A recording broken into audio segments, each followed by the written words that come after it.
আল্লাহ তাবারক তাআলা লাখ লাখ শুকরিয়া জি আল্লাহ তাবারক তাআলা আমারক জুমার নামাজ আদায় করার বাবে মসজিদত আনিছে হে মহান রব্বুল আলামিনের উপর শুকরিয়া আদায় করি লোক আলহামদুলিল্লাহ। বিশ্বনবী জনাব রাসূলুল্লাহ সাল্লাল্লাহু আলাইহি ওয়াসাল্লামের উপর দরুদ পড়ি লোক সাল্লাল্লাহু আলাইহি ওয়াসাল্লাম। আল্লাহ তাবারক তাআলা জিন আর ইনসানক সৃষ্টি করেছে অকল ইবাদত করার কারণে। কিহৰ কাৰণে?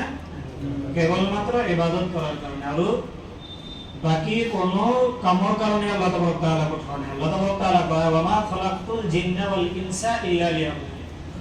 ওয়া মা খালাকতুল জিন্না ওয়াল ইনসা, জিন আর ইনসানক মই কোনো কামৰ কাৰণে পঠাৱা নাই। ইল্লা দি কৈ আছে যে কেবলমাত্র ইবাদত করা, ইল্লা লিয়াবুদুন, ইবাদত করার কারণে পঠাইছে। তেতিয়াহ'লে ইবাদত করার কারণে পঠাইছে। ইবাদত আমি কৰিব লাগিব, আমি কৰিও আছো। ইবাদত অকল কৰিলেই নহব, ইবাদতটো গ্ৰহণযোগ্য হ'ব লাগিব। কি হ'ব লাগিব? গ্ৰহণযোগ্য, কবুল হ'ব লাগিব। ইবাদত গ্ৰহণযোগ্য হ'ব লাগিব, তেতিয়াহে আমি আল্লাহ তাবাৰক তাআলা যি হুকুম দিছে এই হুকুম পালন সম্পূৰ্ণভাৱে পালনকাৰী হৈ যাম। যদি আমি ইবাদত কবুল বা গ্রহণযোগ্য হওয়ার বাবে আমি ইবাদত করি, কেনকে গ্রহণযোগ্য হব, কেনকে কবুল হব ইবাদত করিলে, কোন ইবাদতটো আল্লাহ তাবারক তাআলা কবুল করিব, এই বিষয়ে আজি আলোচনা হব ইনশাআল্লাহ। আল্লাহ তাবারক তাআলা যে আমাক ইবাদত করার হুকুম দিছে, এই ইবাদত আল্লাহ তাবারক তাআলার ওচৰত গ্রহণযোগ্য কবুল হওয়ার তিনিটা শর্ত আছে। কেইটা? তিনিটা শর্ত। আমি যদি এই তিনিটা শর্ত পুরা করে আমি ইবাদত করিব পারো, তেতিয়াহলে আল্লাহ তাবারক তাআলা আমার আমল কি করিব? গ্রহণ করিব, কবুল করিব। আর যদি আমার আমলের ভিতৰত এই তিনিটাৰ ভিতৰৰ পৰা কোনবা এটা যদি না থাকে, তেতিয়াহলে আমার আমল গ্রহণযোগ্য নহয়। তেতিয়াহলে আমি আজি গম পাম আমার আমল কিমান আল্লাহ তাবারক তাআলাৰ ওচৰত গ্রহণযোগ্য হৈ আছে, কিমান কবুল হওয়ার যোগ্য হৈ আছে আমার আমল মতে। আল্লাহ তাবারক তাআলা আমল কবুল করার কারণে প্রথম যেটা শর্ত, এই প্রথম শর্ত হয়েছে নিয়ত, শুদ্ধ নিয়ত করা, ইখলাসে নিয়ত। যেটো ইখলাসে নিয়ত অর্থাৎ অকল আল্লাহ তাবারক তাআলার বাবে ইবাদত করা। এই ইবাদতের ভিতৰত শিৰক না থাকিব, এই ইবাদতেৰ ভিতৰত কুফৰি না থাকে, এই ইবাদতেৰ ভিতৰত বিদআত না থাকে, এই ইবাদতেৰ ভিতৰত মুনাফিকি না থাকিব। তেতিয়াহে ইখলাসে নিয়ত হব। অকল কার কারণে হব? আল্লাহ তাবারক তাআলার কারণে। আমার সেজদা হব কার কারণে? আল্লাহ তাবারক তাআলা রাজি করার বাবে। আমার সেজদা কোন পীর সাহেবক খুশি করার কারণে নহয়। সেজদা হব কার কারণে? আল্লাহ তাবারক তাআলা খুশি করার কারণে। আর সেজদা কত হবে? আল্লাহ তাবারক তাআলার কুদরতি ভোরের দলত হব। কিন্তু আমি সেজদা কত করব? পীর সাহেবক মাজারত যায়। তেতিয়াহলে এতে কি পোৱা যায় আছে? শিৰক পোৱা যায় আছে। তেতিয়াহলে এই ইবাদত কি গ্ৰহণযোগ্য নহয়। আল্লাহ তাবাৰক তাআলা ইবাদত হব লাগব ইখলাস, শিৰক থাকিব নালাগে, আৰু মুনাফিকি, তাৰ পিছত বিদআত কিবিরাত মুক্ত কি হব লাগিব? ইবাদত হব লাগিব। আল্লাহ তাবারক তাআলা কয় কুল ইন্না সলাতি ওয়া নুসুকি ওয়া মাহইয়ায়া ওয়া মামাতি লিল্লাহি রাব্বিল আলামিন। হে নবী আপনি জনাই দিয়া কি? ইন্না সলাতি, আপনি কোয়া ইন্না সলাতি, মোর নামাজ, নিশ্চয় মোর নামাজ, ওয়া নুসুকি, মোর কুরবানি, ওয়া মাহইয়ায়া ওয়া মামাতি, আর মোর হায়াত, মোর মউত সব কার কারণে? লিল্লাহি রাব্বিল আলামিন, আল্লাহ তাবারক তাআলার কারণে। আল্লাহ তাবারক তাআলা রাজি খুশি হওয়ার কারণে মোর ইবাদত, মোর নামাজ, মোর কুরবানি, মোর হায়াত আর মউত সব কার কারণে? আল্লাহ তাবারক তাআলার কারণে।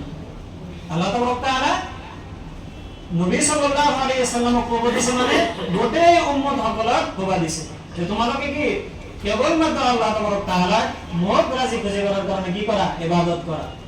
চাহে ইবাদতে বদনি হোক, চাহে ইবাদতে মালি হোক, চাহে শারীরিক ইবাদত হোক, চাহে মালৰ ইবাদত হোক, সব কাৰ কাৰণে হব লাগিব? আল্লাহ তাবাৰক তাআলাৰ কাৰণে। এটা হব ইখলাসে নিয়ত। আমাৰ নিয়ত আগতে কি কৰিব লাগিব? শুদ্ধ কৰিব লাগিব। আমি নামাজ কিয় পঢ়ি আছো? আমি কি নামাজ মানুহে বিয়া পাব বুলি আমি পঢ়ি আছো না আল্লাহক রাজি করার কারণে পঢ়ি আছো? আমি দাড়ি রাখি আছি তার কারণে, আমি আল্লাহ রাজি করার কারণে। কিন্তু আমার কিছু মানে দাড়ি রাখে কেন গো, যেতিয়া বয়স হয়ে যায় তেতিয়া প্রয়োজন নাই, তেতিয়া নাকি বয়স হয়ে গেছে, বুড়া হয়ে গেছে, তেতিয়া যায় তেতিয়া বাসিনি বা গিয়ে রাখি দিল। কিন্তু আল্লাহ রাজি করা কেন গো, আল্লাহ রাজি করা যে জওয়ানোর করে দাড়ি রাখি দিছে, এটি হলো কি আল্লাহ রাজি করার কারণে, কেন হে আল্লাহর ভয়তে রাখছে। যদি আমার জওয়ানি সব হে তেতিয়া আমি কি করি আছো, এৰি দিছো হ'ব দিও। এজন রোগী কি হচ্ছে, বিমানত পড়ি আছে, ডক্টর তাতে গেছে, যাই ডক্টরে জনাই দিছে কি মানে জীয়াই থাকা বহুত দিগদার, মানে জীয়াই থাকিব এটো গ্যারান্টি নাই। তেতিয়া হি গম পালা, তেতিয়া হি নিয়ত করলা আমি আলহামদুলিল্লাহ দাঁড়িয়ে রাখি দিল, যি জীবনত যি করছো এতিয়াৰ পৰা আৰু নাকাটো, দাঁড়ি নাকাটো, নামাজে এৰি নাযায়। তাৰপিছত আলহামদুলিল্লাহ মানুহজনক আল্লাহ হায়াত রাখছি, হায়াত ভাল পালা। এটা জনাব আছে, জনাবজন হি মোলাকাত করবা গেছে, বছৰৰ মানুহ আছে মোলাকাত করবা গেছে, মোলাকাত করবা যাই বুঝছে যে আপনার দাঁড়ি সারি একো নাছিল, আপনি দাঁড়ি রাখি দিয়েছিলেন, আল্লাহ কষ্ট রাখি দিছো, এদিনে বা জীয়াই থাকি রাখি দিছো। যেতিয়া ভাল পাইছে ওলাই আহিছে ডক্টৰৰ পৰা, তেতিয়া দেখি লিখছে কি লিখছে, বলছে ভাই তোমার হসপিটাল দেখাবলে একদম ভাল দাঁড়ি ভালো, আলহামদুলিল্লাহ আল্লাহ মোক ভাল করে দিছে।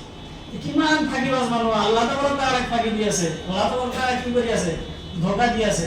এইবিলাক কি একলাস নহয়, একলাস হব লাগিব যেটা আল্লাহর কারণে। যেদিনে রাখো আপনি ইমান দিন কি করছে যেদিয়ার পৰা তওবা কৰিব, আল্লাহ তাআলা কি আপনার গুনাহবিলাক নেকির দ্বারা পরিবর্তন করে দিব। সুবহানাল্লাহ। আপনি আজি নিয়ত করক, আপনি আগত যি করছে আল্লাহ তাআলা ক্ষমা করে দিব। তওবা করে আল্লাহ তাআলা শিরকর বাহিরত সব মাফ করে দিয়ে, অকল শিরকর বাহির সব আল্লাহ তাআলা গুনাহ মাফ করে দিয়ে। কিন্তু তওবা হওয়া লাগবে ইখলাস, আল্লাহর কারণে তওবা করা লাগবে। তো দিতে হলে কি যিকোনো আমল আল্লাহক রাজি খুশি করার কারণে কৰিব লাগিব। কাৰ কাৰণে আমি দান কৰি আছো আল্লাহ তাআলা রাজি করার কারণে, আমি নামাজ পড়ি আছো আল্লাহ তাআলা রাজি করার কারণে। নবী করিম সাল্লাল্লাহু আলাইহি সাল্লাম কয় ইন্নামাল আমালু বিন্নিয়াত ওয়া ইন্নামা লিকুল্লি ইমরিইম মা নাওয়া। নিশ্চয় আমল নিয়ত অনুযায়ী হয়, আপনি যেটো নিয়ত কৰিব সেইটো কামই কৰে। আপনি যেটো কামৰ নিয়ত কৰে সেইটো কামই কৰে, বেলেগ কাম নকৰে। আপনি যদি এটা ব্যৱসায় নিয়ত কৰে, আপনি ব্যৱসায় কৰিব, আপনি কি জুয়া নেখেলে, আপনি ব্যৱসায় কৰিব। কিন্তু আপনি যদি জুয়া নিয়ত কৰে, আপনি যিমান পইচা ধান নলয় ব্যৱসায়ৰ কথা কয়, কিন্তু আপনি এই জুৱাই খেলিব। কিয়নো মানুহ যেটো নিয়ত কৰে সেইটোই কৰে।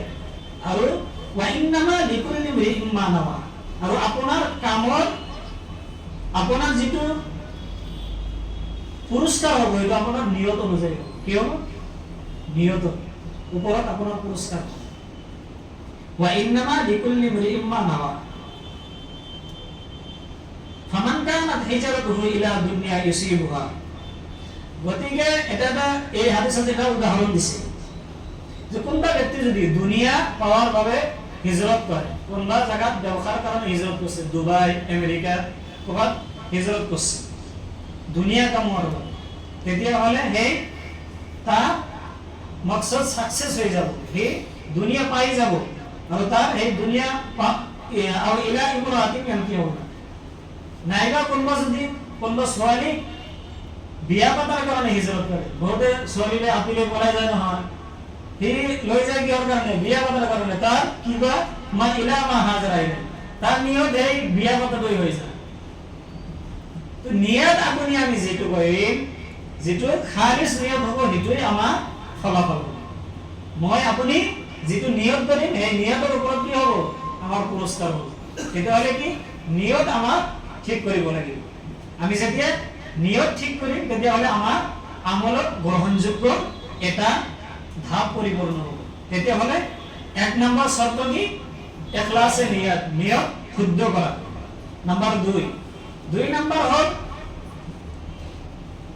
নিয়ম সুন্নত অনুসরণ করা। সুন্নত মানে কি, এটা সুন্নতের এটা অর্থ হল নিয়ম, সুন্নতের অনুসরণ করা, পদ্ধতি। যেটো পদ্ধতি নবী করিম সাল্লাল্লাহু আলাইহি ওয়াসাল্লাম যেটো পদ্ধতি আমাক ইবাদত করা শিকাইছে, যেটো পদ্ধতি নবী করিম সাল্লাল্লাহু আলাইহি ওয়াসাল্লাম ইবাদত কৰি আমাক দেখাই দিছে, সেইটো পদ্ধতি হ'ব লাগে। আমাৰ আব্বাই কেনেকৈ কি কৰিছে সেইটোৱে আমাৰ কৰিব লাগিব নহয়, আমাৰ আব্বাৰো ভুল থাকিব পাৰে, কিন্তু আমাৰ নবী করিম সাল্লাল্লাহু আলাইহি ওয়াসাল্লাম যেটো পদ্ধতি শিকাই দিছে, হাদিস কোরআনত মওজুদ, হাদিসত আছে। আজি অনলাইনৰ জামানা, আপুনি মোবাইলত সাৰ্চ দিলে আপুনি পাই যাব, কিয়া আপুনি বাপ দাদা যি কৰি আছে সেইটো কৰিব লাগিব। আপুনি যেটো শুদ্ধ নবী করিম সাল্লাল্লাহু আলাইহি ওয়াসাল্লাম যেটো কৈ দিছে সেই পদ্ধতি অনুযায়ী আমাক কি কৰিব লাগিব, ইবাদত কৰিব লাগিব। আমাৰ কি বাপ দাদাৰ পদ্ধতি নচলিব, আমাৰ কোৰআন হাদিস কি কৰিব লাগিব, পদ্ধতি লাগিব। আমাৰ পদ্ধতি শুদ্ধ হ'ব লাগিব, সুন্নতৰ অনুসৰণ হ'ব লাগিব, তেতিয়াহ'লে আমাৰ ইবাদত গ্ৰহণযোগ্য অচল হৈ যাব। তাৰপিছত 3 নম্বৰ হ'ল হালাল খাদ্য। এতে আমাৰ বেছি ঝামেলা। আমি সুন্নত অনুসৰণ কৰিব পাৰিম, আমি যিবিলাক অলপমান বোঝাৰ চেষ্টা কৰোঁ, ইছলামটো জনাৰ চেষ্টা কৰোঁ, তেতিয়াহ'লে আমি কি আমি সুন্নত অনুসৰণ কৰিব পাৰিম, আমাৰ নিয়ত শুদ্ধ হ'ব। কিন্তু ঝামেলা হ'ল হালাল খাদ্য খোৱাৰ ভিতৰত। আজি আমাৰ 99% মানুহ হালাল খাদ্য খাওয়াৰ পৰা বহুত দিগদাৰ। 99% মানুহ আজি হালাল খাদ্যৰ পৰা কি মেহৰুম হৈ আছে। আমি ক'বাই নোৱাৰো যে আমি হালাল খাই আছো না। হালাল খাদ্য যদি আমি নাখাওঁ তেতিয়াহ'লে আমাৰ ইবাদত কবুল নহয় আৰু আমাৰ দোয়াও কবুল নহয়। কি নহয়? ইবাদতো কবুল নহয় আৰু দোয়াও কবুল নহয়। হযরতে মুহাম্মদ রাসূলুল্লাহ সাল্লাল্লাহু আলাইহি ওয়াসাল্লাম সকল নবীর এটাকে প্রাইভেট দোয়া আছে, আল্লাহ তাআলা দিছিল যে দোয়া করিলে সেই দোয়া কবুল হইছে, আল্লাহ তাআলা কবুল করে লৈছে। হুজুর সাল্লাল্লাহু আলাইহি ওয়াসাল্লাম হযরত আনাস রাদিয়াল্লাহু তাআলা আনহু কইছে, আনাস রাদিয়াল্লাহু তাআলা আনহু কোন চিনি পায় না? না পায়। হুজুর সাল্লাল্লাহু আলাইহি ওয়াসাল্লামর 10 বছর খাদিম আছে। কে বছর? 10 বছর। আর হরুরে করা খেদমত করছে, হরুরে করা 10 বছর খেদমত করছে।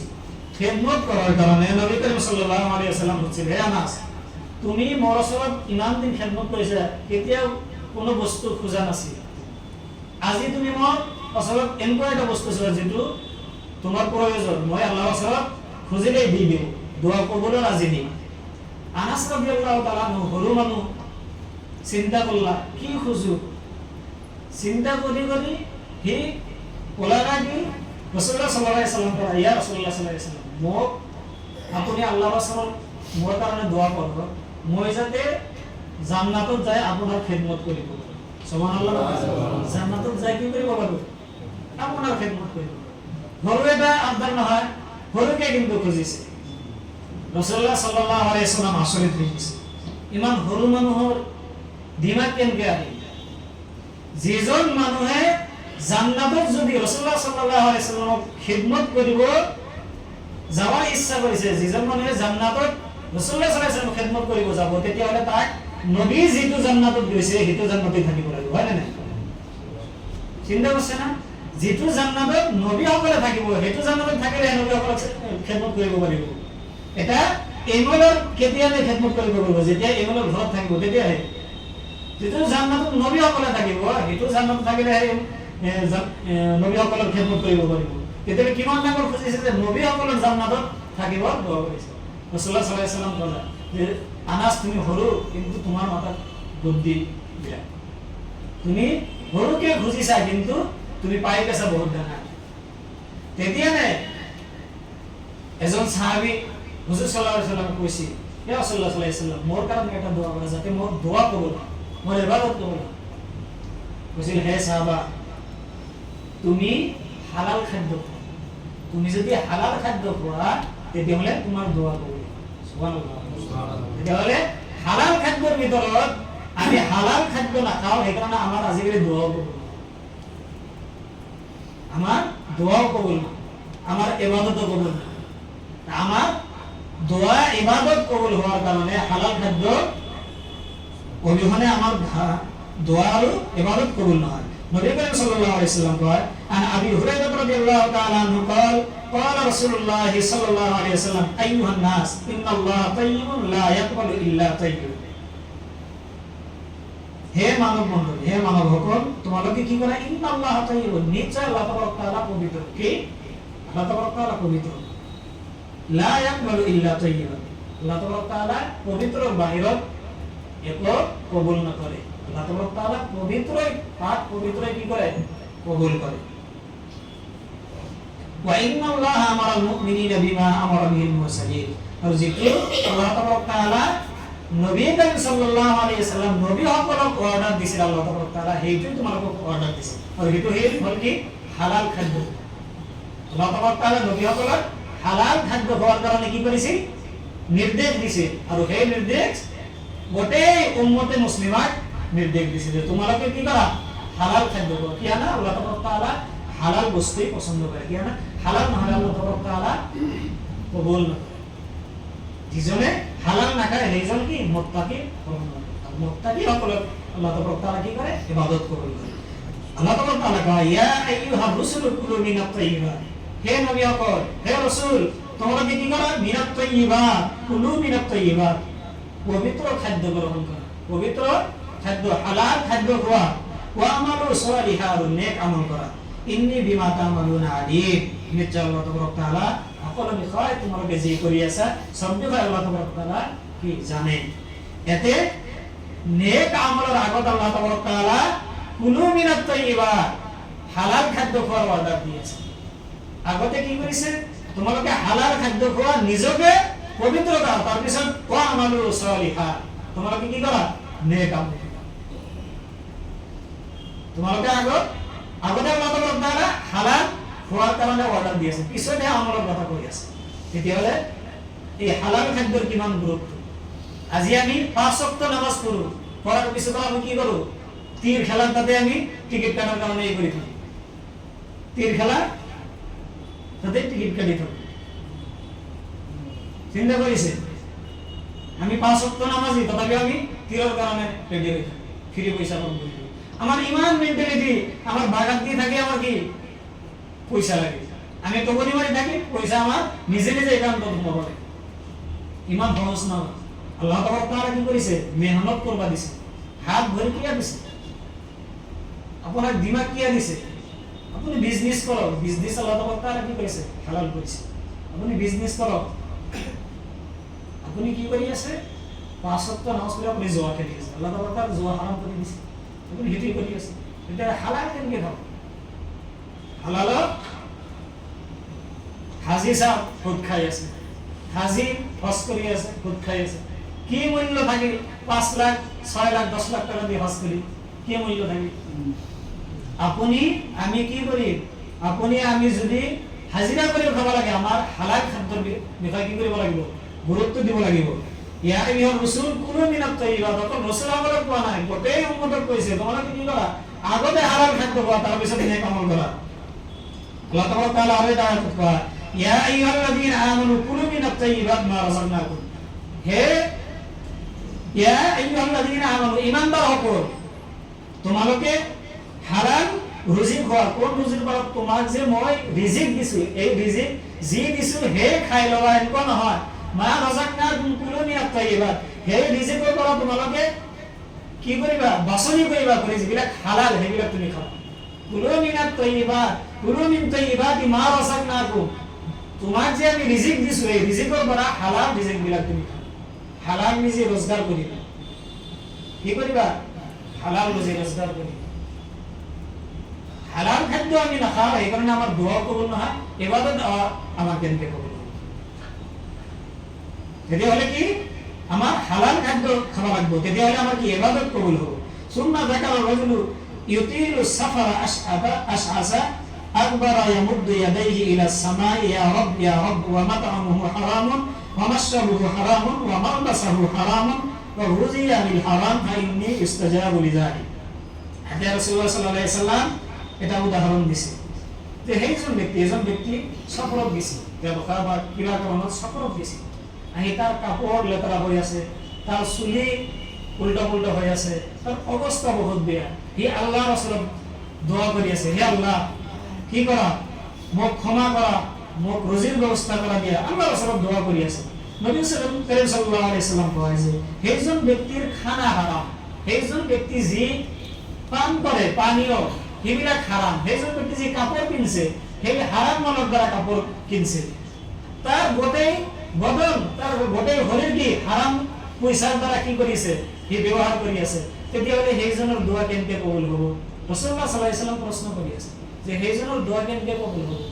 এতিয়া আমি কি গম পাম যে হারাম খাদ্যৰ দ্বাৰা, হারাম আমার খানার দ্বারা, হারাম কাপড়ের দ্বারা কি আমার দোয়া কবুলের রাস্তা কি হয়, বন্ধ হয়ে যায়।